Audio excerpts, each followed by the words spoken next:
Marami po sa atin nagdarahop kasi hindi tayo marunong magbayad. Kuha lang tayo ng kuha. Ayaw ng Diyos doon eh. Gusto niya laging marunong tayo magpalit. Kaya kuminsan sa atin nagtataka tayo, ano kaya ang dahilan ba't ang hirap ko? Baka kasi lahat din ng taong nadadapuan mo, pinaghihirap mo. Kaya bumabalik sa iyo yan. Hindi ka blessing sa mga tao. Kahit wala kang kapera-pera, may magagawa ka para sa isang tao. Nung pupunta po ako sa bahay nyo, sa shining ko lahat ng sapatos nyo dahil puro yata mga gasgas na yung mga sapatos nyo. O di may blessing kang nagawa sa tao. Hindi yung hihingi ka lang. Kahit kamag-anak mo, kahit kuya mo, kahit bayaw mo, nanay mo, tatay mo, meron ka dapat ipalit. Lagi.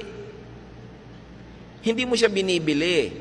Gusto ng Diyos, nagpapalit tayo. Nagsusukli.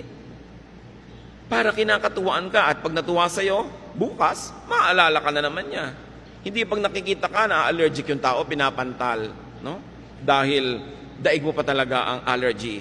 Pag dumadapo ka sa tao, nahihirapan siya. You know, you can never run out of money or currency or barter goods.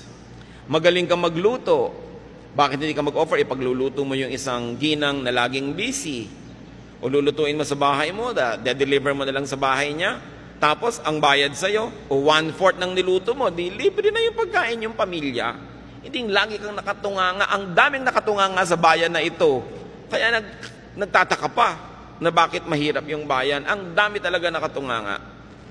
Hindi ka mawawalan, kapatid, ng pambayad o panukli o pambigay kung willing ka lang. Lagi tayong merong pwedeng ipalit.